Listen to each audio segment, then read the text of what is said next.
Oh, ano na naman yun? May problema ako eh. Eh, ikaw lang ba may problema? Ako may problema rin eh. Ano ba problema mo? Ano kaya ako tataba? Pambihira naman to. Eh ako nga, nag-iisip ka kung paano tataba. Napakahirap na mataba. Ang pinoproblema ko kung paano ako papayat. Kahit anong kain ko ng kain, hindi ako tatabay. Pambihira ka talaga. Ako nga, gusto ko yung ganyan eh.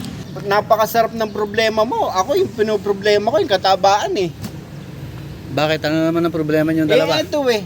Napakapayat na gusto pang tumaba eh. Bakit ba? Matagal mo na bang pinoproblema yan? Ano problema mo? Gusto ko nga tumaba. Oh. Eh, kahit anong kain ng kain ko, hindi ako tumatabay.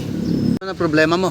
Eh ako nga, gusto ko nga pumayat. Siya naman, napakahirap naman ito eh. Napakahirap ng mataba tapos nag-iisip na gusto niyang tumaba. O sige, ganito na lang.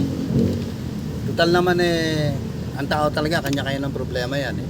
Eto, gustong tumaba, ayaw tumaba.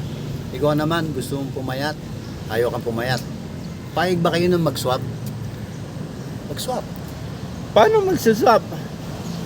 Yung ano, ito, siya ang Brad Chan. Siya ang Chan. Ikaw ang Warren. O, mag-swap na kayo. Ay, pambihira. Oh, ano? Ganun na pala kadali. O, sabi Eh, sa'yo. mataba na ko. O, yan ang sinasabi ko. Humingi kayo ng payo. Ayan ang napakabilis na payo. Ikaw ano masasabi mo? Salamat ah. Pumayat ka na. Ganun lang pala. O, sabi sa inyo, Pumayat may. na ako. O, ako naman ang tanongin nyo dahil may problema ako eh. Ito, ganito. Ano problema mo? O, ganito. Ako kasi hindi naman lahat ng tao sinasabihan ko. Piling-pili. Wow. Dalawa lang kayo napili ko na sasabihan ko ng problema ko. Alam mo kung paano?